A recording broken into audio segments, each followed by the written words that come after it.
शुरू करते हैं sir. I don't think any of us needs your introduction और ब्रेकआउट चैट सर इंट्रोडक्शन। हम लोग बहुत कुछ आपसे ऑलरेडी सीखा है, आगे भी सीखना है, आज भी सीखेंगे। तो आज का topic is very interesting. Of course markets तो मतलब कुछ अलग चल ही रहे। आज भी मतलब कुछ वीक शुरुआत हुई I think, but towards the end थोड़ा इंप्रूव कर गया situation. And topic is very interesting because ऐसे मार्केट में भी there can be opportunities, so which I mean is very intriguing. So before we actually go and discuss that, maybe we can have some, overview of the market from both of you, sir. About breakout chat, sir, आपसे शुरू करते हैं. Yeah, hi everyone. Good evening. Good evening, sir. So market का outlook I am bullish, मतलब मैं Nifty पर से बात करें तो अंटिल 15,800 15,900 तक होल्ड कर पा रहे हैं, तो I am in a bullish zone. Stock specific movement जो मैं चीज़ हर बार बोलता हूँ कि स्टॉक स्पेसिफिक मूवमेंट बना रहेगा बना रहेगा बना रहेगा, और सेक्टर रोटेशन चलता रहेगा. कभी कोई सेक्टर चलेगा, कोई सेक्टर चलेगा, बट ओवरऑल मार्केट अभी सेक्टर स्पेसिफिक तो मैं थोड़ा लेटर डिस्कस कर लेंगे. और मार्केट पर से निफ्टी बैंक निफ्टी अगर दोनों देखें तो अच्छा क्लोज दिया. रियल स्टेट सेक्टर में अच्छी बाइंग थी. So overall a good thing. अभी जितना बियरिश मूड पिछले 1-2 महीने से मार्केट में चल रहा था वो थोड़ा कम हो जाना चाहिए. थोड़ा बुलिश साइड पे आना शुरू करेंगे अब सब लोग, तो सही टाइम पे सही स्टॉक में होंगे तो अच्छा पैसा बनेगा. एंड ग्रेजुअल प्रोसेस है, धीरे धीरे करके इन्फ्लेशन कम हो जाएगा. वो सब क्या है, चैनल में आ चुका है. अब ऐसा कुछ आउट ऑफ द वे चीज़ मैं एक्सपेक्ट नहीं कर रहा हूँ until unless कोई और वॉर हो रहा हो. तो इन्फ्लेशन काउंटेन हो चुकी है, डॉलर भी काउंटेन हो चुका है, रुपी डॉलर और यूरो की पैरिटी भी काउंटेन हो चुकी है. अब सब चीज़ फैक्टर्ड है, तो नेगेटिव चीज़ें अब कुछ बची नहीं है. तो आई थिंक अगर कुछ भी पॉजिटिव आता हुआ दिखता है तो मार्केट उसको बहुत जल्दी कैच करेगा एंड जो रिकवरी है वो थोड़ी तेज़ होगी. So overall bullish thing. Bearish होने की ज़रूरत थोड़ी कम है अभी. Right. Perfect, sir. Thank you so much for that analysis, sir. Market side sir आपसे भी इसी चीज पे दो शब्द हो जाएं. Yes, yes, yes. So I guess if you see the market as far as technical perspective, so then I believe in most of the sectors, I guess जो consolidation होना था that has been done, and अभी time correction अगर बचा है तो हो सकता है थोड़ा टाइम और कुछ हफ्ता और कंसोलिडेट करें. फंडामेंटली मेरे ख्याल से बहुत सारी चीजें प्राइस इन हो चुकी हैं ऑलरेडी, और पिछले कुछ हफ्तों से specifically second half of the June 20 जून के का जो एक फॉल था, पैनिक फॉल था, उसके बाद से आप देखिए कि काफी नेगेटिव से ऐड हुए हैं. राइट. उसके बावजूद ही मार्केट इतना गिर नहीं रहा है. राइट. तो फॉर एन एग्जाम्पल कल जब यूएस का डेटा आया था 9.1, तो एकदम से शॉक आया, सबको लगा भाई अब तो जाएंगे मार्केट. तो जहां का डेटा आया वहां के मार्केट एक वहां से रिकवर करके, और हमारे मार्केट आज रैली करके, कल भी ठीक ठाक थे और आज रैली करके. सो इन द सेंस कि फंडामेंटली इंडिया में इतना कोई ज्यादा बड़ा मेजर कंसर्न नहीं है. इन्फ्लेशन के ब्याह पे अगर आप देखोगे तो कुछ स्टेप्स थे आरबीआई ने लिए, कुछ ये जो एक्साइज कट हुआ है पेट्रोल पे काफी जगह पे, कुछ काफी स्टेट्स में, इसकी वजह से, क्योंकि देखो अब आपका पेट्रोल का और या फ्यूल का बहुत बड़ा एक शेयर होता है इन्फ्लेशन में. तो अगर आप उसके दाम घटा दोगे ना कुछ टाइम के लिए, तो अल्टीमेटली थोड़ा कैपिंग आता है उससे भी. उसके अलावा तो जहां इन्फ्लेशन था कमोडिटीज में वो कूल डाउन हो ही गई है पिछले 2-3 हफ्तों में, 4 हफ्तों में. आपने देखा होगा जिस तरीके से सॉफ्ट कमोडिटीज में क्रैक आया है, चाहे वो सोया ऑयल हो या वीट हो, सब में मतलब ये लगा लो 15 से 20-25-30% तक की करेक्शन आ गई है, जो भी इनका हाई था इस साल का.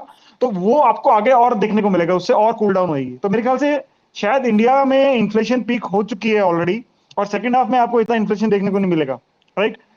यूएस में अगर मैं देखूं तो वहां पे या और ऑल ओवर द वर्ल्ड जो भी मेजर्स या जो भी रेट कट अभी लिए हैं वो इतने अप्रोप्रिएट इसलिए नहीं हो पा रहे हैं बिकॉज वहां पे फ्यूल और गैस और कुछ चीजें, एक दो चीजें काफी ज्यादा कंट्रीब्यूट कर रही हैं तो उनके डायनेमिक्स के हिसाब से.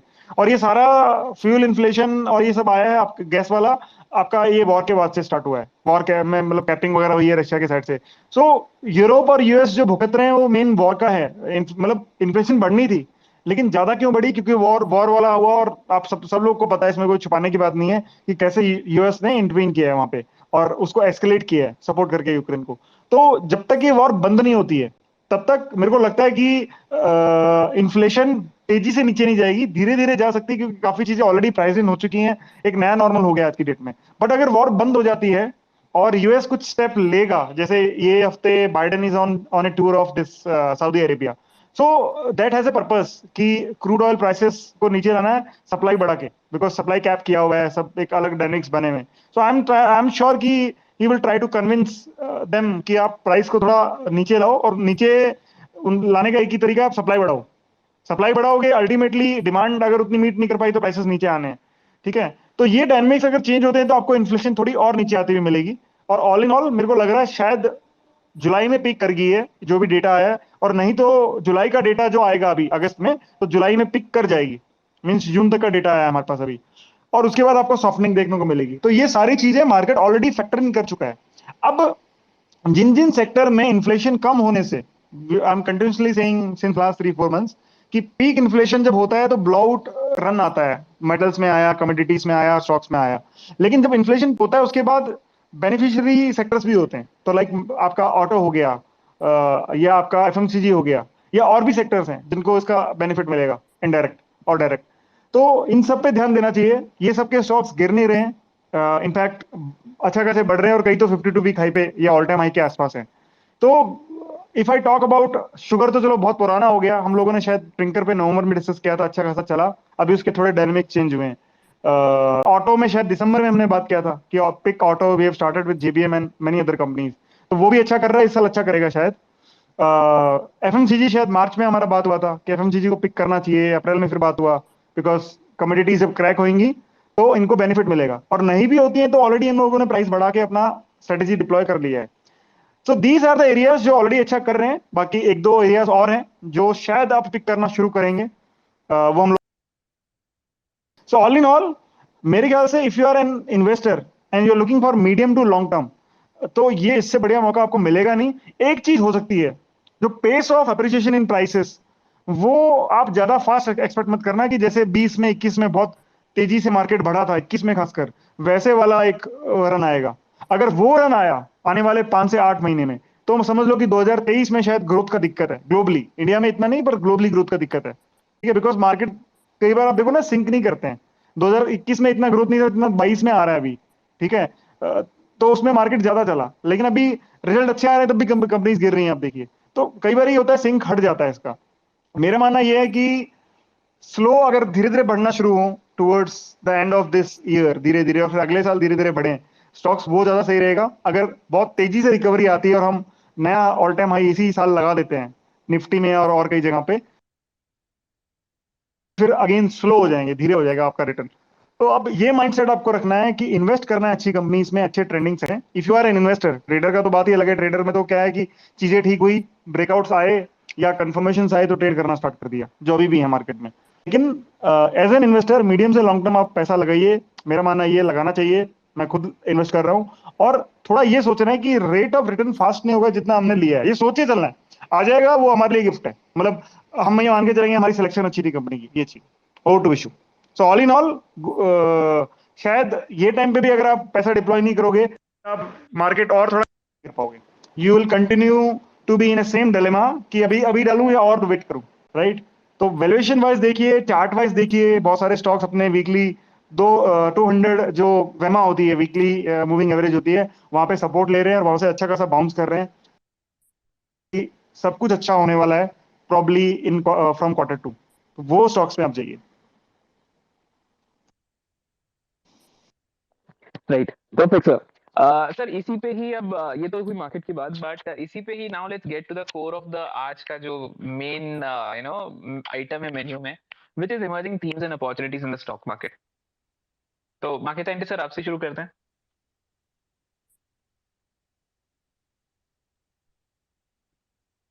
यस, तो आई गेस थीम्स काफी हैं जो इमर्ज हो रही हैं, बट आपको उसके साथ जाना है। देखो, बड़ा पैसा आपको आपको हमेशा कहते हैं ना कि बड़े कंसोलिडेशन या बड़े बेयर मार्केट के बाद हमेशा बड़ा बुल मार्केट आता है।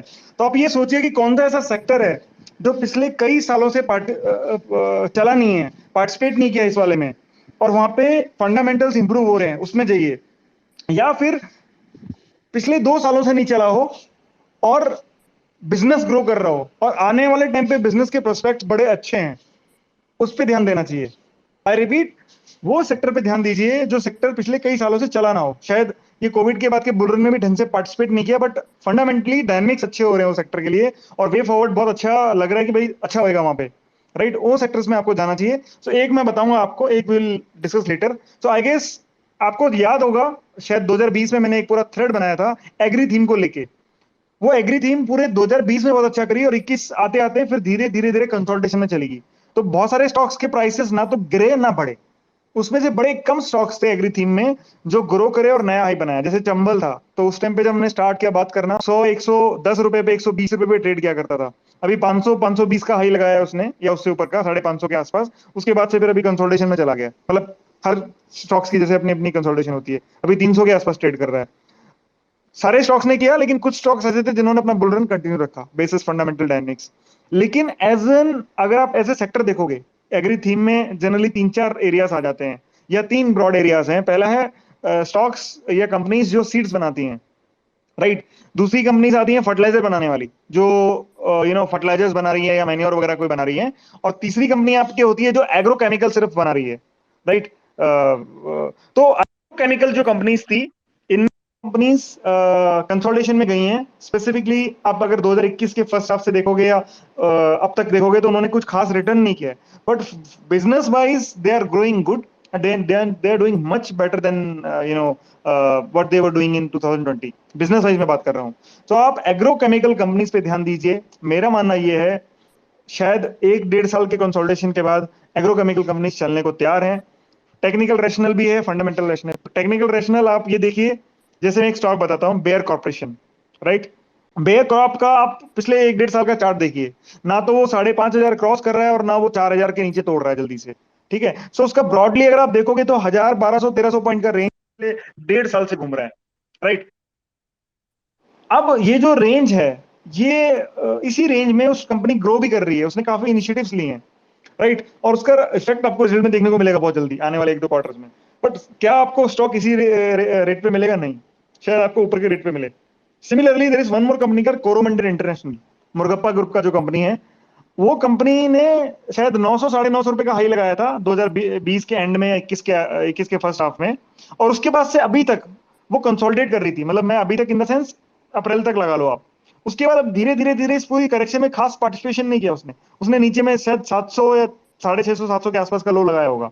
तो उसकी भी 200-250 पॉइंट की रेंज थी जिसमें वो कंसोलिडेट कर रहा था पिछले 1.5 साल से। अभी वो अपने ऑल टाइम हाई के बिल्कुल पास में खड़ा हुआ है, राइट। सो क्यों खड़ा हुआ है, क्यों पार्टिसिपेट नहीं कर रहा है?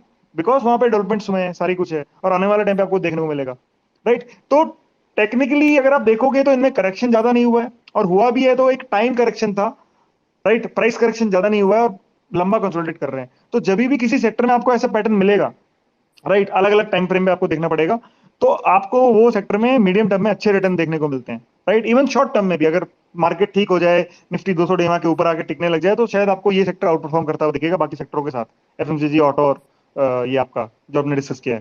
तो इस सेक्टर पे ध्यान देना चाहिए। Now why agri theme, why only agrochemical और फर्टिलाइजर? फर्टिलाइजर पे मैं ज्यादा बात नहीं करूंगा। फर्टिलाइजर में भी कंपनी स्पेसिफिक जो अमोनिया का सब्स्टिट्यूट बना रहे हैं, या जिनके पास कैपेसिटी है रिप्लेस कर पाए, या इंपोर्ट्स को कम कर पाए, लाइक दीपक फर्टिलाइजर के पास है, उन पे जाइए। सीड कंपनी में लोकल कंपटीशन बहुत है, बहुत लोग खुद सीड बना लेते हैं, बड़ी आसान चीज है, ठीक है, जिससे सीड बन जाता है, टू बी वेरी फ्रैंक। नहीं तो आपको 10 गुना रेट में मिलना पड़ेगा। तो काफी क्रॉप्स के सीड लोग खुद तैयार कर लेते हैं। So the common example is your wheat.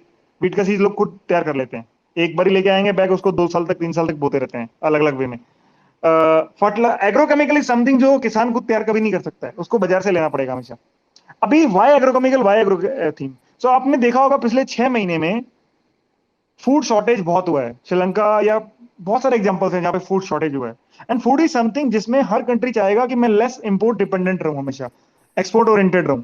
सो ये थीम मेरे ख्याल से, ये जो पूरा डायनेमिक्स चेंज हुआ है पिछले 1 साल में, कि अब धीरे धीरे कंट्रीज को सोचने पे मजबूर कर दिया है कि हमारे पास एग्री प्रोडक्शन या फूड प्रोडक्शन इतना हो कि हम लोकल इंपोर्ट कम करें और एक्सपोर्ट ज्यादा कर सकें। ये आप देख लेना है, आने वाले 1-1.5-2 साल में बड़ा एक वो बन जाएगा।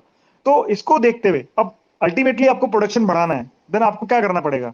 You have to adopt a scientific way, मतलब प्रोडक्शन बढ़ाने के लिए तो राइट सीड, राइट टाइम पे, पेस्ट कंट्रोल, बहुत सारी चीजें करनी पड़ती हैं जो करना पड़ेगा। इवन आपकी जो पॉली का फार्मिंग है या जो हाइड्रोफोनिक फार्मिंग है, वो भी आजकल थोड़ा तूल पकड़ रही है, जो सॉइल बेस्ड नहीं है, वाटर बेस्ड ओनली है, इजराइल टेक्नोलॉजी। ये सब चीजें में एग्रोकेमिकल का डिमांड ऑटोमेटिकली बढ़ना है। आपको ये देखना है कि कौन सी कंपनी क्या मॉलिक्यूल बना रही है और किसका क्या प्रेजेंस है। तो चंबल का हमने बात किया था, चंबल तीनों चीजों में है, चंबल का सीड भी आता है, चंबल फर्टिलाइजर भी बनाता है, चंबल एग्रोकेमिकल भी बनाता है और यूरिया भी बनाता है। रीजन बीइंग चंबल चला, उसको फर्क नहीं पड़ा। लेकिन जो एग्रोकेमिकल प्योर कंपनीज थी वो सब कंसोलिडेशन में गई, बट अब वो बाहर निकल रही हैं। लीडर्स ने पहले स्टार्ट किया है, आपका कोरोमंडल हो गया और सारी चीजें, तो इन पे आपको ध्यान देना चाहिए। मेरे ख्याल से शायद हमने जो भी थीम डिस्कस करी है उनका टाइम होता है, तो जुलाई में if I would like to pick, so I would like to pick agrochemical stocks. मतलब नो रिकमेंडेशन, बट आप स्टॉक वाइज देखिए, be with go with the leaders, Coromandel, Dhanuka Agritech, बहुत अच्छी अच्छी कंपनीज हैं, हमको स्टडी करिए। आई गेस ये थीम आपको आने वाले 1 साल में अच्छा करती हुई मिलेगी। दूसरी theme will discuss. Over to Vishu. Right, perfect sir, thank you so much for sharing that sir. Breakout chat sir, आपसे भी जानना चाहूंगा, what are your views on this, and do you have any sectors in your mind, what opportunities you are looking at? I know आप sector specific कम देखते हो, you stay a little bit stock specific, but still.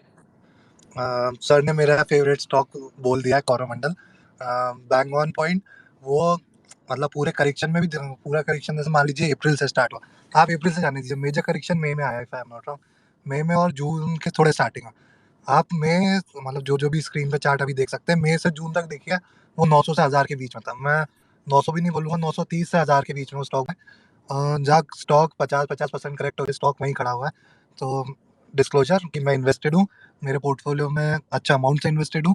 सो एक recommendation नहीं है, but I am invested in this stock, and मैं बहुत favour में हूँ कोरोमंडल के। मैं थीम नहीं समझ पाता हूँ, मैं थोड़ा फंडामेंटल्स नहीं देखता, इकोनॉमी में क्या हो रहा है मैं वो भी नहीं देखता, but chart wise purely technicals मेरे से पूछे तो one of the highest allocation in my portfolio is Coromandel. So on that basis Coromandel is looking very good to me. Sector specific Chambal मुझे भी बहुत अच्छा लग रहा था, बट जिस स्पीड से चंबल गिरा, 550 से 260 270 आया। 260 एक्चुअली बहुत अच्छा प्राइस था खरीदने के लिए, क्योंकि वहाँ पे जो उसका प्रीवियस हाई था वो रीटेस्ट हो रहा था, एंड 260 पे 265 पे जो कैंडल देखिएगा सब लोग, मतलब बहुत जल्दी जल्दी बोल रहा हूँ मैं, शायद मिस हो जाएगा, बट 260 पे कैंडल देखिएगा जो प्रीवियस ब्रेकआउट था, से 5-7-8% का कैंडल आया, नेक्स्ट डे 290 रुपये था।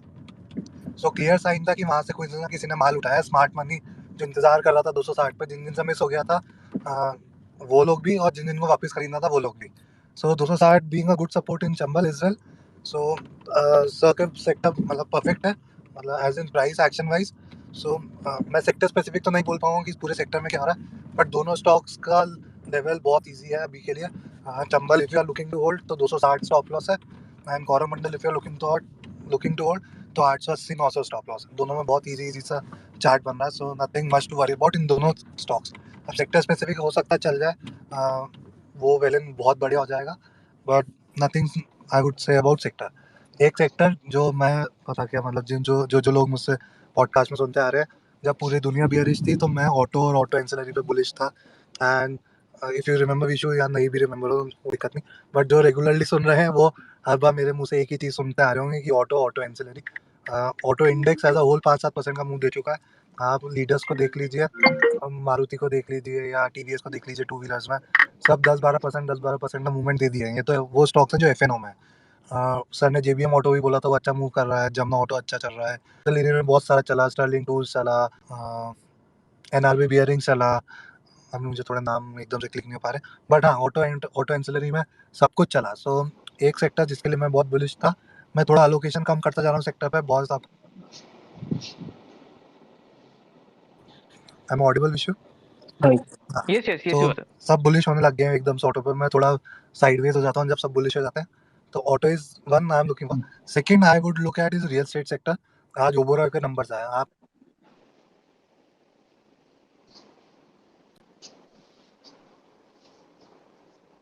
नो राइट, नहीं नहीं, market science sir. So I am back, तो थोड़ा यस सा sir, network yes issue. Yes, so real estate sector है, नो इशू। जिसमें मैं बुलिश हूँ।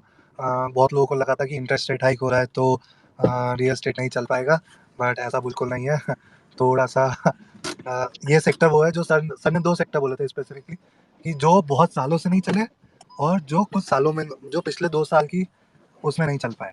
तो एक सेक्टर वही है, वो है रियल एस्टेट, जो पिछले सालों बहुत टाइम से नहीं चला है। तो मैं सर के इंटरप्रिटेशन से मेरे दिल में पहला सेक्टर वही आया था कि रियल एस्टेट सेक्टर हो सकता है वो। और दूसरा एक और थीम मैं अभी से थोड़ा सा छोड़ के जाऊँगा, जिससे क्या थोड़ा लंबा चलेगा। एक सेक्टर जो पोस्ट कोविड नहीं चल पाया वो है फार्मा कंपनीज। जिसमें से specifically small to medium cap mid caps company जो नहीं चल रही है, पिछले 5-7 दिन में देखेंगे तो इनमें अच्छा कंसोलिडेशन का ब्रेकआउट आता हुआ दिख रहा है। तो सिंजन ले लीजिए, लॉरस ले लीजिए, एक दो और कंपनियाँ थी, अभी मैं सेकंड राउंड में कंप्लीट कर दूंगा। तो 2 सेक्टर ऐसे हैं जो सर के पैरामीटर्स में भी थोड़े से फिट हो रहे हैं। एक स्टेट जो बहुत सालों से नहीं चला और एक वो सेक्टर जो 2 साल से नहीं चला। Agrochemical can be one, but मेरे हिसाब से फार्मा कंपनीज बन रही है प्योरली ऑन टेक्निकल बेसिस। मैं बुक्स वुक स्टडी नहीं कर पाता हूँ ज़्यादा, but purely on technical basis small and mid cap pharma companies में बाइंग आती हुई दिख रही है अच्छे वॉल्यूम के साथ। सो 2 सेक्टर मैं जो आज छेड़ूंगा, मतलब डिस्कस करना चाहूँगा, would be real estate and pharma में I am also in brother. Okay, perfect sir. So हाँ, तो Awesome. फार्मा में फार्मा, बस एक ही चीज जी है, सर। स्टॉक स्पेसिफिक रहना पड़ेगा, बिकॉज क्या है कि 1-2 महीने में हो सकता है और थोड़ी बैड न्यूज कुछ फार्मा स्टॉक्स में आए आपके, कि वो यूएस से रिलेटेड हो या कुछ भी हो। तो वो क्या है कि एक फाइनल पैनिक और ऐड करेगी लोगों को लगेगा यार ये सेक्टर तो बकवास है इन्वेस्ट करने के लिए, इसमें तो लगाना ही नहीं है, छोड़। एक होती है ना लास्ट होप, वो छोड़ देगा। तो वो शायद हो सकता है कि कुछ और स्टॉक्स में फर्दर वैल्यू अपॉर्चुनिटी क्रिएट करे, अच्छी अपॉर्चुनिटी क्रिएट करे। यस, बट यस, आज की डेट में भी फार्मा स्टॉक्स हैं जो बहुत अच्छे लेवल पे हैं। और मेरा मानना ये है कि वो लोग बोल रहे हैं भाई तुम कुछ भी कर लो, मेरे को करेक्ट नहीं होना है। तो like you talk about Syngene, Syngene में 2 साल मतलब 600 का पल्ला पकड़ा हुआ है, ये 150 पॉइंट की रेंज में घूम रहा है, 1-1.5 साल हो गया है, 2 साल लगा लो रफली रफली। तो मतलब इस रेंज को तोड़ ही नहीं रहा है, ना ऊपर में ना नीचे में। बट बिजनेस वाइज बहुत सारे डेवलपमेंट हुए हैं, सब कुछ हुए हैं, वो सब भाव में आने हैं आपके। आज प्राइस आपको मिल रहा है, आप उसको उस पर ध्यान दीजिए, शायद हो सकता है कि बहुत अच्छा करता हुआ दिखे। इवन शॉर्ट से लॉन्ग से सारे टर्म में मेरे को लग रहा है सिंजिन बहुत अच्छा करेगा, अच्छी कंपनी है। तो मैं तो सर प्योरली टेक्निकल हाँ बता, एक जैसा आप बोले कि वो 100 पॉइंट की रेंज में इतना ज़्यादा कंसोलिडेट हाँ हो चुका है, और आप उसमें वॉल्यूम एक्यूमुलेशन देखेंगे ना तो बहुत प्यारे तरीके से हो रहा है। थोड़ा थोड़ा आता है हाँ, वो, जितना मैं देख पाता हूँ मुझे लग रहा है वो इंस्टीट्यूशन बाइंग हो रही है कहीं ना बिल्कुल। कहीं, क्योंकि महीने में एक दिन वॉल्यूम स्पर्ट आता है और बाकी दिन सिर्फ सिर्फ शांत होता है, थोड़ा सा इधर उधर होता है। तो उसमें कंसोलिडेशन के साथ एक जो टाइम करेक्शन ज़रूरी था फार्मा में पोस्ट कोविड, वो mid cap small cap companies में 2 साल से दिखता आ रहा है। वो थोड़ा करें हैं, बट इतना करेक्ट नहीं करें जितने उनकी बुक्स करेक्ट होनी चाहिए थी। सो ऑन दैट बेसिस सिंजन मुझे बहुत अच्छा लग रहा था। एक दो कंपनी से मुझे भी एकदम से इस मूवमेंट में क्लिक नहीं हो रही, बट जैसे ही होगी वो अपन आगे डिस्कस करते हैं। सिंजन इज वन, मैं होल्ड कर रहा हूँ, मेरे ट्रिंकर पोर्टफोलियो में भी सिंजन है। सिंजन एक्चुअली मेरे पोर्टफोलियो में प्री फॉल से पड़ा हुआ है और मैं उसमें स्टॉप लॉस बुक नहीं करा। एक्चुअली मैंने उसको परसों उसमें मेरी क्वांटिटीज ऐड करी, मतलब वो ट्रिंकर पोर्टफोलियो में क्वांटिटीज कम है, बट मेरे एक्चुअल पोर्टफोलियो में भी सिंजन पड़ा है और मेरे ट्रिंकर पोर्टफोलियो में भी सिंजन की होल्डिंग है। सो आई एम बुलिश ऑन सिंजन। तो 2 सेक्टर हैं मेजरली, तो रियल एस्टेट और फार्मा कंपनीज। मतलब दोनों में मैं स्टॉक स्पेसिफिक ही रहता हूँ, मैं सेक्टर पूरा एक साथ बाई नहीं करता, बट इन दोनों सेक्टर में मुझे ऐसा लगता है कि अच्छी बाइंग आती हुई दिख सकती है। Over to you Vishu.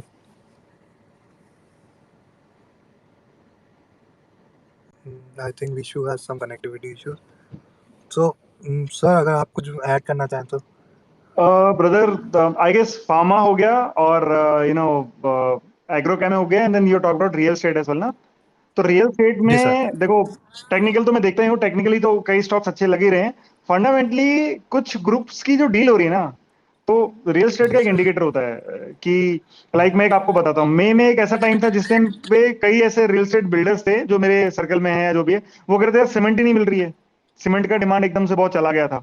ठीक है, और प्रोजेक्ट्स जो है उनका टाइमलाइन लोग बोल रहे हैं तैयार करके दो, तो डिमांड काफी सही था। हम लोग बोल रहे थे ये हो गया वो हो गया, मतलब as far as India is concern. और अभी जो डील्स हो रही है ना, अभी जो रिसेंट बड़ी डील्स हो रही हैं रियल एस्टेट में, काफी प्रीमियम पे हो रही हैं। सो जब भी डील्स आपकी प्रीमियम में होती हैं, ठीक है, कोई भी आपकी डील, तो मतलब वहां वो सेक्टर में डिमांड है। क्योंकि प्रीमियम क्यों मिल रहा है, बिकॉज अल्टीमेटली पैसा फ्लो हो रहा है, चाहिए लोगों को इन्वेंट्री क्रिएट करने के लिए कि भाई हमको दो। जब प्रीमियम खत्म हो जाता है ना, डिस्काउंट्स में जब चीजें होने लग जाती है कि नहीं, जो बायर होता है वो परेशान हो जाता है सेलर ढूंढने के लिए। ठीक है, तो वो नहीं, सिचुएशन नहीं है। काफी जगह पे ऐसी डील्स हुई हैं जो बड़े प्रीमियम पे हुई हैं, और मतलब जो सेलर है उसकी उसका एक वो कह सकते हैं उसका एक पूरा वो चल रहा है, राज चल रहा है पूरा वहां पे। मतलब seller seller is ruling that part कि भाई मेरे को ये चाहिए तो चाहिए। सो जब भी ऐसा होता है रियल एस्टेट में, मतलब ये तो हर बिजनेस का एक वो है, लेकिन रियल एस्टेट में स्पेसिफिकली जब प्रीमियम डील्स, बड़ी बड़ी डील्स प्रीमियम पे हो, it means there is a demand. मतलब बिल्डर को लेके करना है, मतलब वो बोल रहा है भाई अगर वो ज्यादा प्रीमियम कर रहा है मतलब उसके पास है कि भाई मैं बेच दूंगा इतने में। So demand is there. और अभी वो वाली बात नहीं रही कि भाई वो है कोविड के बाद आई गेस कमर्शियल और ये अपना रेजिडेंशियल प्रॉपर्टीज का जो बूम आया है वो तो चलो लो इंटरेस्ट रेट था, अभी बात इंटरेस्ट रेट की नहीं होती है। तो if you are earning good, लोग बोलते हैं कि इंटरेस्ट रेट बढ़ेगा तो रियल एस्टेट पे फर्क पड़ता है, ऐसा कुछ नहीं है। देखो मेन चीज होती है डिमांड। तो अभी 10 साल पहले भी लोग घर खरीदते थे, आज भी घर खरीदते हैं, और 10 साल बाद भी लोग घर खरीदेंगे irrespective of the interest rate. So to buy home आप इंटरेस्ट रेट कम ज्यादा होने का वेट नहीं करोगे। आप घर जब खरीदोगे जब आपकी जेब में पैसा हो, आपके पास एक स्टेबल सोर्स ऑफ इनकम हो, तब। रादर देन की इंटरेस्ट रेट अगर भाई ज्यादा है मैं तो लेऊंगा नहीं, मैं तो इंटरेस्ट रेट जब साइकिल नीचे की तरफ आएगी तब लेऊंगा, राइट? ऐसा नहीं होएगा। सो एस्पिरेशंस जो आज की डेट में हो रहे हैं धीरे धीरे यूथ की, या जो भी घर लेने वाले लोग होते हैं, कभी भी आप जब भी घर खरीदोगे आप सबसे पहले देखोगे कि मैं कितना क्या घर लेना है, कितने बजट में लेना है, और मेरा क्या इसको अफोर्ड कर पाऊंगा, क्या मेरा स्टेबल सेट ऑफ इनकम आ पाएगी जिससे मैं ईएमआई पे कर दूं। बिकॉज कोई भी नहीं चाहेगा कि मैं घर की ईएमआई को डिफॉल्ट करूं किसी भी कीमत पे, बाकी ईएमआई डिफॉल्ट हो जाए। तो वो माइंड में रहता है rather than interest rate. Interest rate is something जिसके बारे में बंदा लास्ट में सोचता है कि इंटरेस्ट रेट भाई ठीक है, ज्यादा है कम है, पर उसको देना ही पड़ेगा, वो तो फ्लोटिंग रहता है कि आगे जब कभी इंटरेस्ट रेट गिरेंगे तो मेरी ईएमआई कम हो जाएगी। ये चीज है ना। फिक्स पे तो आपको ज्यादा टाइम के लिए मिलता भी नहीं है। So interest rate is not something जिससे कोई बोले कि इंटरेस्ट रेट बढ़ेंगे तो रियल एस्टेट नहीं चल पाएगा, ऐसा कुछ नहीं है। डिमांड होना चाहिए। वो वाली बात है कि जैसे वेजिटेबल्स में कुछ एसेंशियल चीज होती है, टमाटर हो गया, प्याज हो गया, जो आपको डेली चाहिए। तो महंगाई जब बढ़ती है तब भी कंजप्शन तो रहता है, ऐसी बात नहीं कि गिर जाता है, ये थोड़ा बहुत फर्क पड़ता है हल्का फुल्का। So everything is demand rather than price, कि प्राइस या इंटरेस्ट रेट बढ़ गया है तो आई गेस रियल एस्टेट में भी प्रीमियम डील का मतलब ये है कि ट्रैक्शन आ रहा है।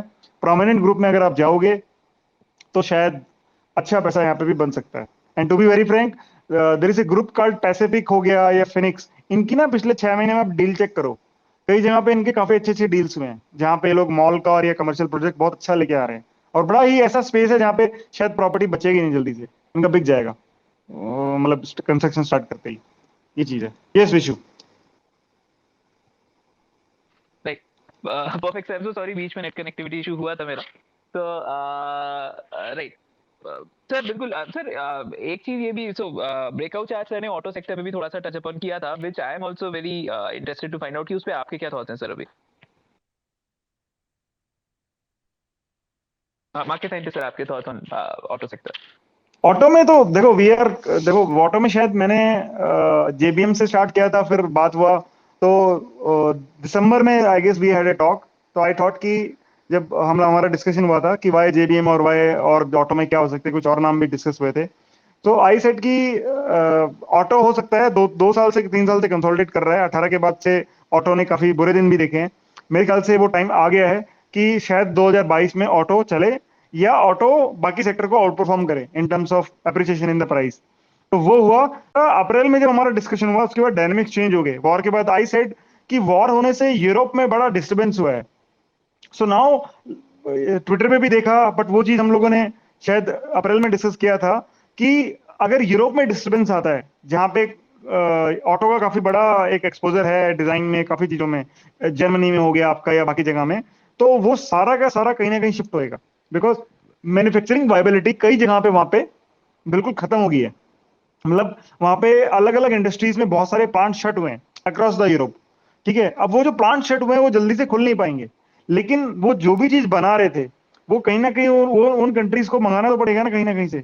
या अगर वो बना रहे थे दुनिया के लिए तो कोई किसी और को बनाना पड़ेगा। तो for an example, if Germany is producing x number of cars या जो भी कुछ कर रहा था, तो वो काम कहीं और तो होएगा ना। और कहीं और दो ही कंट्री बचेंगे आपके पास बड़ी, जिनके पास स्केल है, चाइना और इंडिया। चाइना में already there is a presence, but they would like to hedge. तो आई गेस इंडिया में वो ट्रैक्शन देखने को मिल रहा है। आप मिंडा ग्रुप का डील देखिए, बहुत सारी आपको ना आने वाले टाइम पे यूरोप के साथ बहुत सारे टाइप्स मिलेंगे, देखना आप, यूरोपियन कंट्रीज के साथ। और अभी देखो होना नहीं चाहिए लेकिन हो रहा है, पॉलिटिकल इंस्टेबिलिटी भी बहुत हो रही है यूरोप में। सो आप देखिए कि यूके के जो प्राइम मिनिस्टर थे उन्होंने रिजाइन कर दिया। तो यूके इज समथिंग जो सेंटर है पूरे यूरोप का, मतलब जो भी यूरो जोन है उसका पूरा बहुत चीजें कंट्रोल करता है, तो वहां पे इंस्टेबिलिटी होगी। जर्मनी में आप देखिए जो हमारे पहले उसके वो थे सेंट्रल बैंक के पूरे मारियो द्रागी, वो उनका रेजिग्नेशन उन्होंने डाल दिया था, वो एक्सेप्ट नहीं कर रहे हैं, अभी उस पर डर रही है पूरा। तो वहां पर पॉलिटिकल इंस्टेबिलिटी बहुत आ रही है। तो ये सारे कारण से क्या होएगा, वहां का जो मैन्युफैक्चरिंग है ना, आप मान के चलिए वो ऐसे टाइम में चले जाएगा कि जो चीज अभी खत्म होगी या मैन्युफैक्चरिंग प्लांट सेट हो गए वो जल्दी से रिवाइव नहीं हो पाएंगे। आने वाले 2 साल तक, 3 साल तक, तब तक वो कहीं ना कहीं शिफ्ट हो जाएगा. And India and China is the only place where they can shift their production. तो आई गेस ऑटो को ये बहुत बड़ा सारा मिलने वाला है. सो आप ये देखिए कि यूरोप में कार जो प्रोडक्शन होता है वो किन किन चीजों का होता है, और कौन कौन सी कंपनीज का ऑलरेडी एक्सपोजर है या स्टेक है यूरोपियन कंपनीज में. So there are lot of Indian companies जिनका यूरोपियन कंपनीज में या यूरोपियन कंट्री की कंपनीज में स्टेक है या वहां पे प्लांट भी है. तो like I have told about, I have discussed a stock called Precision Camshaft. तो उनके पास उन्होंने एक सब्सिडरी अपना है कंपनी यूरोप में. तो बहुत सारी कंपनीज हैं, आप स्टडी करिए. उन कंपनीज में शायद आपको सोचना चाहिए पैसा लगाने के लिए. वो कंपनी मेरे को लगता नहीं कि ज्यादा गिरेंगी. हालांकि थोड़ा ओवरहीट हो गया है ऑटो इंसुलरी, बट मेरे को लग रहा है एक टाइम आएगा थोड़ा ओवरहीट होके स्टॉक स्पेसिफिक करेक्शन हो जाए. सेक्टर स्पेसिफिक तो इतनी बड़ी करेक्शन नहीं होगी, और उसके बाद आपको अच्छा खासा यहाँ पर रन देखने को मिलेगा. सो ऑटो में बी विद द कंपनीज जहां पे आपको एक तो टेक्निकल पर्सपेक्टिव से जो कंपनीज 200 DMA के ऊपर ट्रेड कर रही हैं, प्लस जिन कंपनीज के पास बिजनेस टेलविंड यूरोप से बहुत आ सकता है. वो अब चीप व्हील बनाने वाली कंपनीज हो या कुछ भी ऑटो पार्ट्स बनाती हो, तो जो मतलब एंसिलरी कंपनी पे ध्यान दीजिएगा, बिकॉज वहां पे ज्यादातर एंसिलरी कंपनीज असेंबलिंग ये सब ज्यादा होता है बाकी जगह से, राइट. और डिजाइन हो गया और ये सारी चीजें, तो इन पे ध्यान दीजिए. तो मेरे ख्याल से एंसिलरी कंपनी बड़ा पैसा बना के देंगी. जो मेन लाइन ऑटो मेकर्स हैं वो इतना बड़ा पैसा बना नहीं पाएंगे, राइट. और कमर्शियल पे बात हो रही थी, तो somebody said about the transport theme as well. तो उसमें हम लोग बात करेंगे जो शायद इमर्ज होके आ रही है इंडिया में, तो आगे हम बात करेंगे उस पर. Over to you. Definitely sir आगे बात अब वही करनी है कि सेकंड सेक्टर आपका कौन सा है जो आपके पिटारे में है, जो अभी खूब चमकने वाला है आपको लगता है? सो आई गेस देखो, मेरे ख्याल से ट्रांसपोर्टेशन सेक्टर जो है आपका, राइट, या जो हम बोले लॉजिस्टिक सेक्टर है, मेरे ख्याल से वो बूम कर सकता है जिस तरीके से हमारी जीडीपी शेपअप हुई है, राइट. तो कोविड के बाद ई कॉमर्स बूम आया, तो ई कॉमर्स में you need lot of involvement of transport. ठीक है, मैं ये आपके जोमेटो की डिलीवरी और इन सब की बात नहीं कर रहा हूँ. मैं कर रहा हूँ कि भाई आज की डेट में बहुत सारी चीजें एक्सचेंज हो रही हैं इधर उधर, राइट. तो ट्रांसपोर्ट एज ए सेक्टर मेरे ख्याल से कंसोलिडेशन में था काफी लंबे समय से. मेरे को ऐसा लग रहा है अगर जीडीपी हमारी अच्छी ग्रो करती है आने वाले 2-3 सालों में, तो शायद ट्रांसपोर्टेशन सेक्टर जो है वो ट्रेंड में आएगा. और वो क्यों आएगा मैं आपको बताता हूँ. तो एक क्वेश्चन का बस आप यस और नो में जवाब दीजिए विशु. क्या आप, सब लोग बोल रहे हैं कि मैन्युफैक्चरिंग बूम आएगा या मैन्युफैक्चरिंग का जो परसेंटेज है इंडिया की जीडीपी में बढ़ेगा आने वाले टाइम पे. Do you agree with that? Sir अगर इंडिया की ग्रोथ स्टोरी के बात करें तब तो मतलब इवेंचुअली तो आएगा और आ रहा है आएगा ही मतलब. आएगा. So we are going to have lot more manufacturing plants in different different business verticals, है ना. ये होना है आपका. अब ये लगाइए कि सपोज करो 100 नए मैन्युफैक्चरिंग प्लांट आते हैं अलग अलग लोकेशंस पे, then what you are going to do in manufacturing plants? आप कोई ना कोई गुड्स तो बनाओगे ना, राइट. सर कुछ मेरा हाँ, नेटवर्क मैं कह रहा कनेक्शन हूँ आज कि दिक्कत दे रहा है. Let's say last if statement miss हो 100 गया. और 200 manufacturing new manufacturing plants are going to come, है ना. एक एज्यूम कर रहे हैं, अजम्पशन कर रहे हैं हम लोग. तो वो मैन्युफैक्चरिंग प्लांट में आप कुछ तो बनाओगे ना. बिल्कुल. Okay, so let me explain if I am audible. So जो भी मैन्युफैक्चरिंग प्लांट्स Yes, yes. आपके आने वाले हैं, तो if you are bullish on Indian GDP और मैन्युफैक्चरिंग स्पेसिफिकली, कि मैन्युफैक्चरिंग इज समथिंग जो लीड करेगी जीडीपी ग्रोथ को, तो मैन्युफैक्चरिंग में कुछ ना कुछ आप लोग बनाओगे. Whenever you are manufacturing something, अब उसको आपको डिस्ट्रीब्यूट कैसे करोगे? सो देर आर 3 मोड्स, या तो रेल के थ्रू, या रोड के थ्रू, या एयर के थ्रू. लेकिन मैन्युफैक्चरिंग प्लांट के पास में आप रेलवे स्टेशन नहीं बना सकते हो, आप एयरपोर्ट नहीं बना सकते हो. आपको जो फर्स्ट चीज है, गुड को पहले रेलवे स्टेशन तक या एयरपोर्ट तक पहुंचाना पड़ेगा, या किसी दूसरे स्टेट में पहुंचाना पड़ेगा. उसका कॉमन वे ऑफ ट्रांसपोर्ट क्या है? कमर्शियल व्हीकल आपका, राइट. तो कमर्शियल व्हीकल आपको जो है यहाँ पे खरीदना पड़ेगा या उसका ग्रोथ बढ़ेगा. ऑब्वियसली जो लॉजिस्टिक कंपनीज हैं उनको फायदा होगा. अब मैन्युफैक्चरिंग बढ़ेगी तो गुड्स का जो डिस्ट्रीब्यूशन है इधर उधर वो भी बढ़ेगा, राइट. चाहे वो एक्सपोर्ट के लिए हो, चाहिए लोकल कंजप्शन के लिए हो, राइट. तो ये पूरा एक सिंक में आपको समझना है, राइट. अब दूसरा चीज क्या है? Infra part. तो इंफ्रा में हम ऑलरेडी बात कर चुके हैं कि इंफ्रा थीम चलनी है, तो इंफ्रा तो इंप्रूव करना पड़ेगा आपको मैन्युफैक्चरिंग के लिए. तो प्रॉक्सी थीम है पूरी. तो लॉजिस्टिक कंपनीज को ज्यादा नंबर ऑफ व्हीकल्स डिप्लॉय करने पड़ेंगे ये सब गुड्स को डिस्ट्रीब्यूट करने के लिए, तो उनका बिजनेस बढ़ेगा। अब वो ज्यादा नंबर ऑफ व्हीकल डिप्लॉय करेंगे तो ऑब्वियसली जो कमर्शियल व्हीकल मैन्युफैक्चरर्स हैं उनका बिजनेस बढ़ेगा, वो भी ज्यादा कमर्शियल व्हीकल्स बेचेंगे, जो कि हमने शायद 2020 में 21 में रिकॉर्ड बनाया था, कई महीनों में रिकॉर्ड हमने कमर्शियल व्हीकल्स बेचे थे महीनों में, राइट। तो ये सारी चीजें आप देखिए, जब मैन्युफैक्चरिंग बढ़ेगी तो बहुत बड़ा बूम आएगा। मतलब मैं उससे पहले तो जा ही नहीं रहा हूँ कि 100 प्लांट लगेंगे तो उसमें क्या रॉ मटेरियल चाहिएगा क्या नहीं जाएगा, वो हम सब फिर कभी डिस्कस करेंगे पूरा बड़ा स्पेस करके। लेकिन ट्रांसपोर्ट की मैं बात कर रहा हूँ, मैन्युफैक्चरिंग पे अगर आप बुलिश हो तो ट्रांसपोर्ट में जो पूरा चेंज आने वाला है, ये ट्रांसपोर्ट कंपनीज या लॉजिस्टिक कंपनीज जो हैं आपकी, उनको जो बेनिफिट मिलने वाला है दैट इज इमेंस, मतलब आप सोच भी नहीं सकते हो। तो बहुत सारे डायनेमिक्स चेंज हो रहे हैं। पिक द लीडर्स और द पिक द कंपनी जिनका अच्छे खासे बड़े ग्रुप्स के साथ टैप्स है और आने वाले टाइम पे और बढ़ेगा उनका काम। मेरे ख्याल से यहाँ पे आप ये मान के चलो कि अच्छा खासा इनका margin expansion plus overall business बढ़ेगा। तो ये वो थीम है जो आपको मीडियम से लॉन्ग टर्म में प्ले करने के लिए सोचना चाहिए, राइट। तो ये पूरा मैंने डायनेमिक्स बताया आपको। कुछ स्टॉक्स हैं जो शायद ज्यादा करेक्ट नहीं हुए हैं, उनको आप देख सकते हो लॉजिस्टिक में। Right right, perfect sir. Sir हमारे पास ऑडियंस के बहुत सारे क्वेश्चंस आ रहे हैं, थोड़े से वो भी ले लेंगे।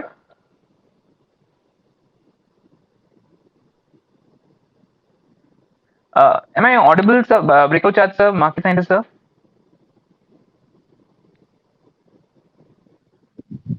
Yes, Vishu, you are audible. Okay, I think आज कुछ तो कभी मेरे नेटवर्क के साथ, कभी स्टॉक मार्केट साइंटिस्ट सर के साथ नेटवर्क में कुछ इश्यूज हो रहे हैं, बट तो सर क्वेश्चन ले लें थोड़े से। यस हाँ, मतलब ले ज्यादा सकते नहीं, हैं। क्योंकि बहुत सारे स्टॉक स्पेसिफिक हो जाता है। ओके, ठीक है, थोड़े ऑसम बहुत fine fine. Awesome awesome awesome. So पहला सर वरुण गुप्ता सर का क्वेश्चन आया है। He is an old listener and he is asked, sir I remember market scientist sir has given excellent view on Mirza International a few months back, please provide further guidance on Mirza International. So दोनों से ही sir मैं ये पूछना चाहूंगा उस पर आप लोगों के व्यूज अभी। Mirza International you are saying ना Vishu?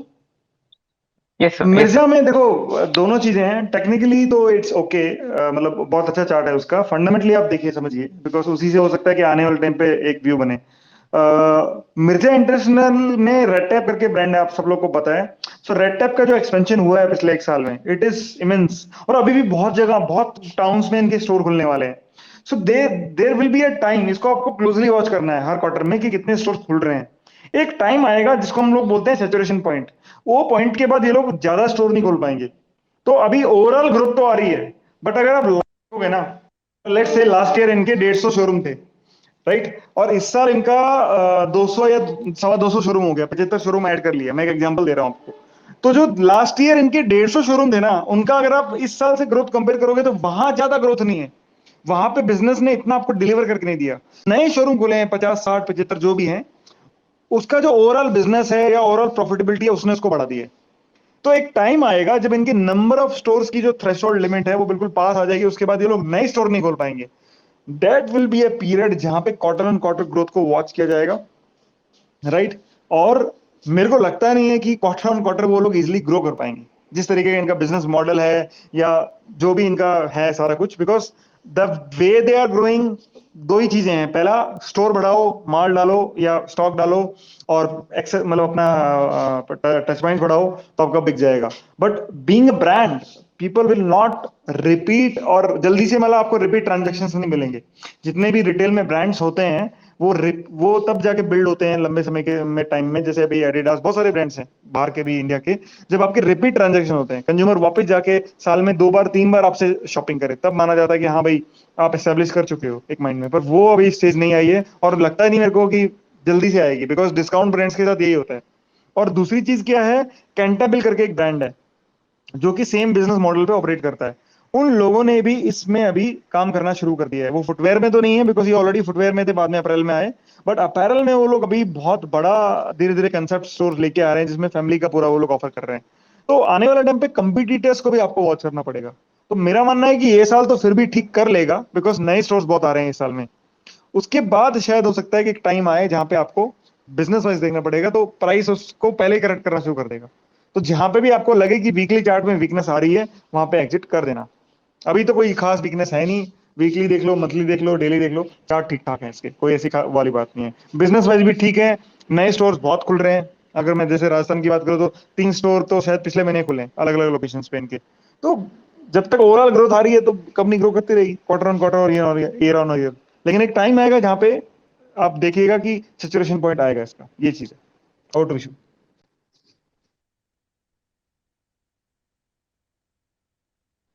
Right, perfect sir. Breakout chart sir, आपसे थोड़ा सा टेक्निकल्स भी मिर्जा इंटरनेशनल के समझ सकते हैं। मैं मिर्जा में विशु मेजरली बुकड आउट हूँ, बहुत थोड़ी सी क्वांटिटी बची हुई है, तो नॉट ट्रैकिंग मिर्जा, क्योंकि 80-90 रुपए का मिर्जा मेरे लिए 200 सवा 200 हो चुका है, तो मैं ज़्यादा दिमाग नहीं लगा रहा हूँ स्टॉक में as of now, so majorly I booked out. Right. Awesome. Awesome, sir. Okay.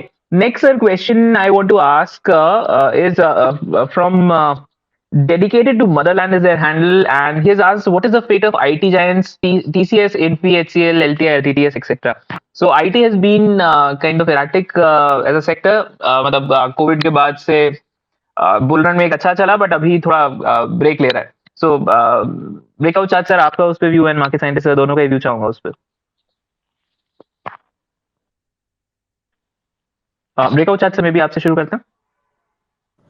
IT as a whole bearish हो तो चुका है, but downside I don't think so कि ज़्यादा बचा है। सो डॉलर स्ट्रॉन्ग था तो इनके क्वार्टरली रिजल्ट अच्छा था, माइंट्री का अच्छा आया, बट टीसीएस का कॉन्ट्ररी आया। सो ओवरऑल मिक्स्ड रिएक्शन है। मेरे पास टीसीएस मेरे लॉन्ग टर्म पोर्टफोलियो में रखा है, so apart from that I am not tracking any IT stock. Right, perfect, sir. Market scientist, sir, your view on IT sector? Market scientist, sir, you're on mute.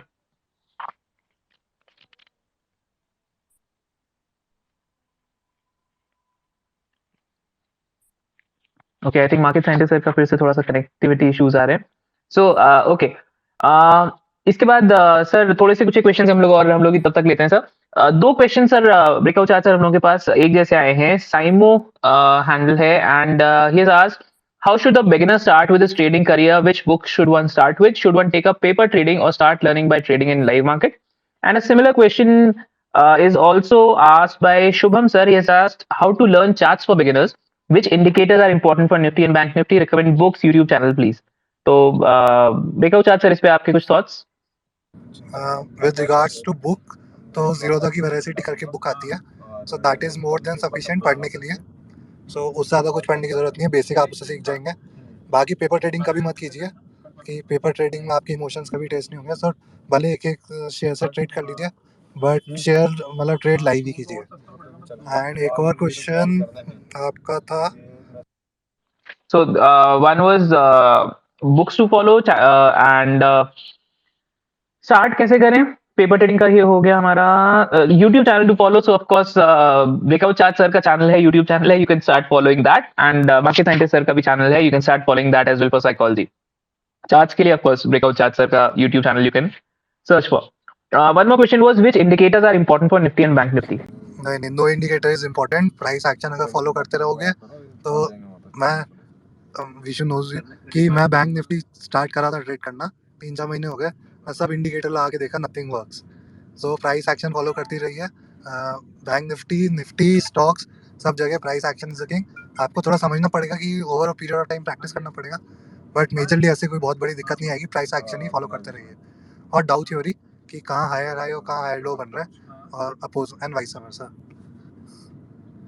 तो इससे ज़्यादा आई don't think सो की ज़रूरत है to start में। फिर आप धीरे धीरे आपके सेटअप के हिसाब से दिखते जाइए। मेरे सेटअप में अभी तक इक्विटी में तो मुझे कोई इंडिकेटर्स की ज़रूरत नहीं पड़ी। Right, perfect sir, perfect. Okay, इसके बाद सर काफी सारे हम लोग के पास स्टॉक स्पेसिफिक बहुत सारे क्वेश्चंस आ रहे हैं, so may be I can just quickly name them. अगर आपको किसी का चार्ट याद हो अभी तो we can discuss them, otherwise we can move on to the next stocks. How does that sound breakout chart sir? या surely Vishu.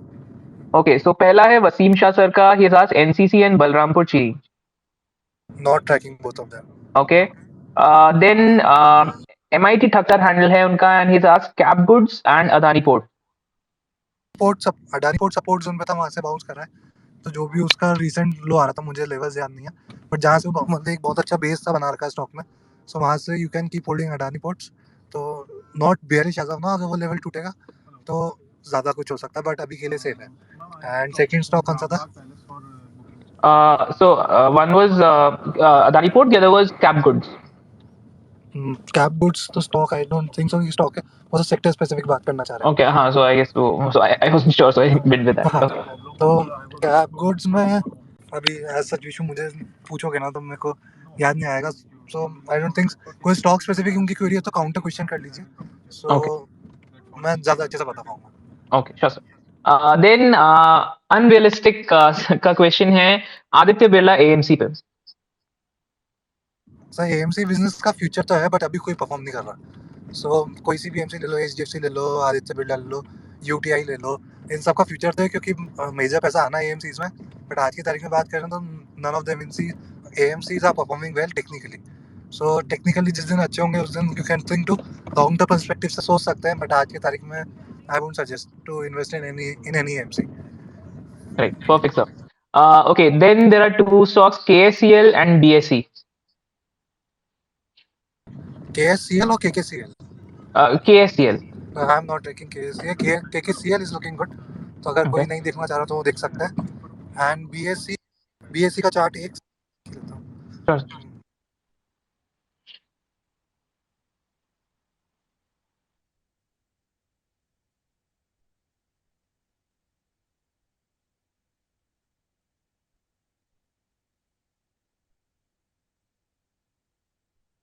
So KKCL, I guess it is going to repeat the same way what we have seen in Mirza International.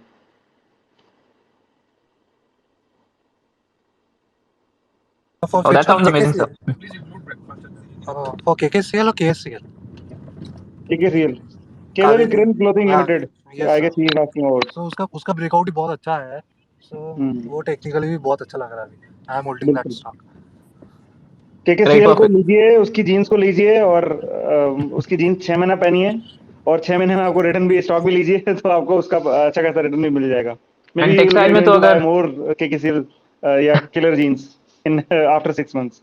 And textile sir sector में तो अगर market scientist sir कह रहे हैं तब तो no doubt उसको मतलब कुछ तो है. Right. So market scientist sir glad to have you back. आपके लिए सर दो स्पेसिफिक क्वेश्चंस आए थे. वन वाज पैकेजिंग सेक्टर पे if you have a view and there was one more auto sector में if you have a so Enkiwill, I'm not sure how if I'm pronouncing it correct, but Enkiwill Auto Sector Stock Company in alloy wheels with an experience of a decade. What is your view? So ये दो question specifically आपके लिए भी आए थे sir. I guess मैं track तो नहीं करता हूँ बट व्हील्स बनाने वाली जितनी भी कंपनीज हैं तो obviously because we are changing from that IC to that EV right EV engine. तो इंजन से अगर हम we are converting to EV तो कोई भी नया कार बनेगा तो ऑयल तो चाहिए. So the companies which are manufacturing that wheels and all, so these are going to have very good future. But we need to be check. You need to check ki which company has very good market share जहाँ पे भी है. So like steel strip wheels का अच्छा market share है. There are a lot of other companies. So you need to check the customers of that company he is talking about. अगर उनकी customer base अच्छा है और वो कस्टमर बेस उनको ग्रोथ दे सकता है आने वाले टाइम पे तो आई गेस उनको जाना चाहिए उसके साथ में. Right, perfect. सर इसके अलावा second question to you was on packaging sector. Packaging में डिपेंड्स अपॉन कि व्हाट यू आर मतलब which are the products you are manufacturing, क्या बना रहे हो आप. So if it is in craft में, अगर जैसे क्राफ्ट पेपर बनाते हैं काफी कंपनीज जो पूरा आपका मैन्युफैक्चरिंग में या काफी गुड्स को पैक करने के लिए काम आता है तो वो है, या और फिल्म्स वगैरह बना रहे हो दूसरे में हो तो डिपेंड करेगा कि किस एक्चुअली वो बिजनेस डिवीजन है किसका. पैकेजिंग में there are lot of companies जो आपकी प्लास्टिक फिल्म्स वगैरह भी बनाती हैं. तो there is a stock called P से नाम है, पॉली करके कुछ है, पॉलीप्लेक्स. तो ऐसी कोई कंपनी है तो that is good. Yes, in fact उस क्वेश्चन में पॉलीप्लेक्स के बारे में भी Uflex, Cosmo, Polyplex, Jindal poly, Uflex, Cosmo, Polyplex तीनों ही कंपनी अच्छी हैं मतलब. बट ये है कि रेट ऑफ रिटर्न शायद स्लो होएगा बिकॉज ये कंपनीज ने बहुत अच्छा परफॉर्म किया पिछले 2 सालों में. तो जब अभी प्राइस में जो अप्रिसिएशन होएगा थोड़ा स्लो होएगा. Don't compare that appreciation. But अगर उनका if that person is investing for long term then अच्छा रिटर्न इन कंपनीज में मिलेगा. कॉस्मो में भी, यूफ्लेक्स में भी और इसमें भी तीनों ने ही कैपेसिटी एडिशन किया अच्छा खासा और अच्छा खासा बिजनेस एक्सपेंशन हमको देखने को मिलेगा यहाँ पे। Right, perfect sir. ओके, इसके बाद दो स्टॉक्स और FCL and Mahindra finance in case you are tracking it sir. Breakup chart sir, may be if you are tracking it. हाँ HFCL कंसोलिडेशन में है वो तो, मतलब नहीं सर, एफसीएल। FCL हाँ, फ्यूचर कंज्यूमर लिमिटेड बोल रहे हैं क्या आप? I am not, so FCL मैंने भी हमेशा इसका सर सिनोनिम देखा है, आई हैवंट रियली। नहीं सर, फिनोटेक्स केमिकल लिमिटेड। हाँ, Fineotex, okay. Phenotex is good because it is connected to that textile chemical जो बनाते हैं लोग, तो that company is good। और महिंद्रा फाइनेंस में तो मैं तो कभी ट्रैक किया नहीं और न्यूट्रल सा व्यू है, मैं तो सही बोल रहा हूँ। महिंद्रा फाइनेंस में उससे बढ़िया आपको कंपनीज मिल जाएंगी। Right, perfect. And for Mahindra finance एक नया ब्रेकआउट आया था 190 के आसपास, तो अभी 198 के आसपास कुछ ट्रेड कर रहा है। सो छोटू सा स्टॉप लॉस के साथ अगर पसंद आ रहा हो किसी को तो ट्रेड कर सकते हैं। चार्ट बियरिश नहीं है। एंड रिगार्डिंग एफसीएल, अगर आप ऑलरेडी होल्ड कर रहे हैं तो 180 183 के आसपास स्टॉप लॉस आता है। That is a safe stop loss. I don't think so कि वो ब्रेक करना चाहिए। अगर ब्रेक करता है तो ही वहाँ उस काउंटर में उसके नीचे पैनिक आएगा। उसके पहले नहीं आना चाहिए। So both counters are safe as of now. Nothing to worry about, या पैनिक करने की जरूरत नहीं है दोनों काउंटर्स में। Right, perfect sir. Thank you so much for that. Questions तो बहुत बहुत बहुत सारे आ रहे हैं हमारे पास, लेकिन we do have a hard stop on time. So before we close, if we can have a quick concluding remark from each of you. Market scientist sir, आपसे शुरू करते हैं, छोटा सा quick concluding remark, and then from breakout chart sir आपसे। What is am I audible, Vishu? Yes, you are, sir.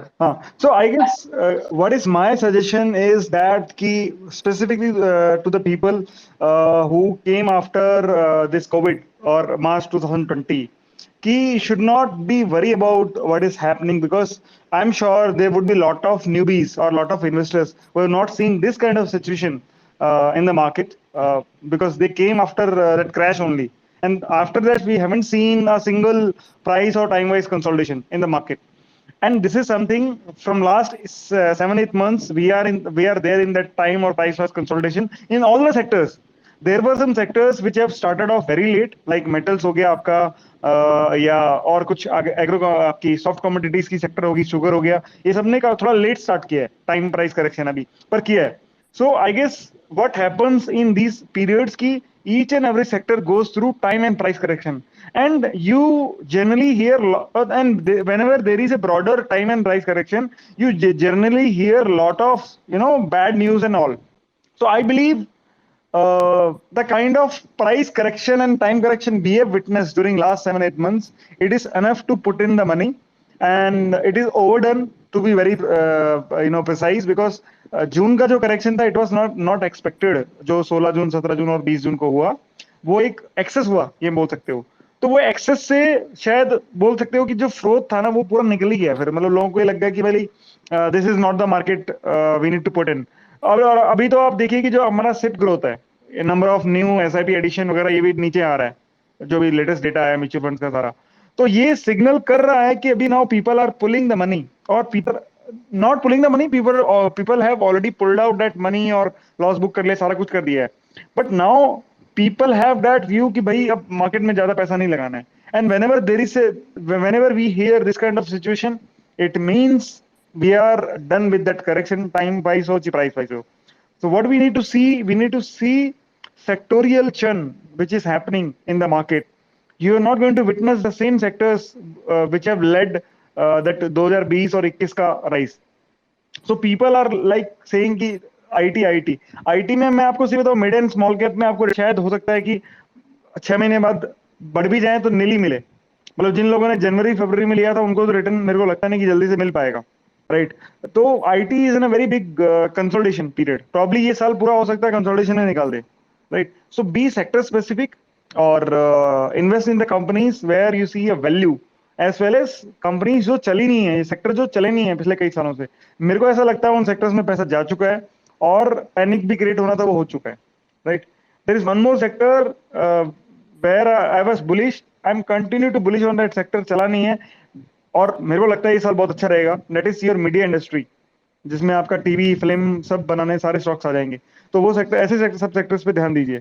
तो agrochem, auto ancillary, media, fertiliser, mix, बहुत सारे सेक्टर्स हैं, रियल एस्टेट, स्टॉक स्पेसिफिक, इन पे ध्यान देना है। और अभी इफ यू आर थिंकिंग कि रिसेशन आएगा, सब कुछ आएगा, तो आई बिलीव मार्केट को पता है। और अगर मार्केट को पता है, जैसे कोविड में क्या हुआ था, what happened in March 2020, everybody was expecting कि covid that wave would come and we would मतलब वी वुड डाई, और मतलब there is no medicine for this flu and all, सारा कुछ था ना। तो market had discounted each and everything कि दवाई है नहीं, सब कुछ है नहीं, ग्रोथ आएगा नहीं 1 साल 2 साल तक। लेकिन जैसे जैसे क्लैरिटी आई, मार्केट चलने लग गया। So अभी everybody is expecting कि recession would come in this year. Recession is already there in many sectors. If I talk about Europe and America, तो वहां पे already है. But whether market has discounted it or not, I guess market has discounted it pretty well. सब कुछ discount है। हाँ, उससे बुरा कुछ हुआ 3-4 महीने में तो शायद मार्केट उसको और डिस्काउंट करे। बट मेरा मानना है ये 8 नवंबर को there is going to be a midterm election in US, और यूएस में मिड टर्म इलेक्शन में that current ruling party will is would not like to lose, तो they have take some significant steps right to get some votes. और politically हर country में होता है, सब लोग पॉलिटिशियन एक जैसे होते हैं वोट के लिए, तो they going to take some steps जिससे स्टेबलाइज हो इकोनॉमी, ये इन्फ्लेशन का खतरा कम हो, कुछ तो ऐसा करेंगे। तो तब तक मेरे को लग रहा है market will get A will be on that stable note और टाइप ऑफ डेट। हाँ, उससे के बीच में if something amiss happens which is not expected or not discounted in the market, then I guess there will be a trouble. Else everything is okay. Find out the undervalued sectors or sectors which have not contributed a lot or which have not appreciated a lot in last couple of years. वहां पे पैसा बनना है। मतलब वो अभी जून में और मई में in that correction psychologically what I would like to say is कि वो लोग बोल रहे थे कि भाई हम लोग मतलब बॉटम बनाने की जल्दी लगी हुई थी वहां पे कि मैंने बॉटम बना दिया है, अभी मेरे को आगे जाना है, मेरे को इस करेक्शन में पार्टिसिपेट नहीं करना है। Like what brother was saying, Coromandel, कई काफी स्टॉक्स थे ऑटो के थे जो बोल रहे थे कि हमको इस करेक्शन में पार्टिसिपेट करना ही नहीं है, हम कर चुके हैं, हम ऑलरेडी इस चीज को देख चुके हैं पिछले 2 साल में। तो वो चीज थी। तो फाइंड आउट दो स्टॉक्स एंड इन्वेस्ट इन दो stocks. Rate of return will be slow, तो सेट योर एक्सपेक्टेशन लो। उतना फास्ट आपको नहीं मिलेगा जितना आपको मिल रहा था।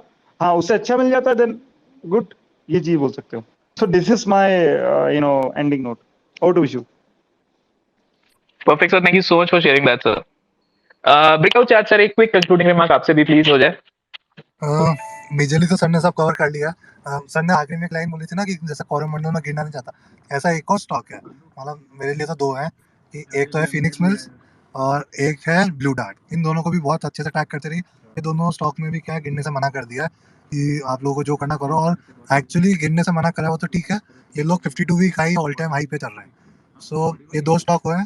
उसके अलावा भी बात यह है कि मैं वो स्टॉक स्पेसिफिक बने रही है। मेरा हमेशा से वही एक और बहुत ही सिंपल सी चीज़ है कि स्टॉक स्पेसिफिक बने रही है। बॉटम मेरे लिए बन चुका है, थोड़ा सा हो सकता है ऊपर नीचे हो जाए, बट मेजर फॉल अब मैं देखता नहीं हूँ। जितनी नेगेटिव न्यूज़ थी सब आ चुकी है। सो ओवरऑल मार्केट स्लो हो जाएगा, टाइम करेक्शन के साथ ऊपर जाएगा। लास्ट ईयर जैसे या 2 साल जितना रिटर्न नहीं मिलेगा, बट पैसा बनेगा, इस बात की मैं थोड़ी सी एक एश्योरेंस सबको दे सकता हूँ। मतलब अगर सर के पॉइंट ऑफ व्यू से देखें कि अंडर वैल्यूड स्टॉक है, मेरे पॉइंट ऑफ व्यू से देखें कि टेक्निकल गुड स्टॉक्स, तो पैसा बनेगा, इस बात की एश्योरेंस मैं आज की तारीख से दे सकता हूँ। So on this note I will and, but ध्यान रखिएगा स्टॉक स्पेसिफिक बने रहिए, पैसा बनेगा, दिक्कत वाली बात नहीं एकदम मस्त, sir. Thank you so much for that, sir. है। Yes. Okay. So this has been our time. Thank you, Breakout Chat, sir. Thank you, Market Scientist, sir, for once again coming and teaching us your ways, helping us in the stock markets.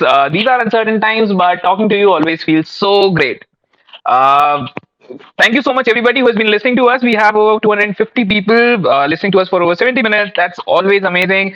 You are an amazing audience. Have a really good weekend and a profitable next week and a good night right now. Bye bye.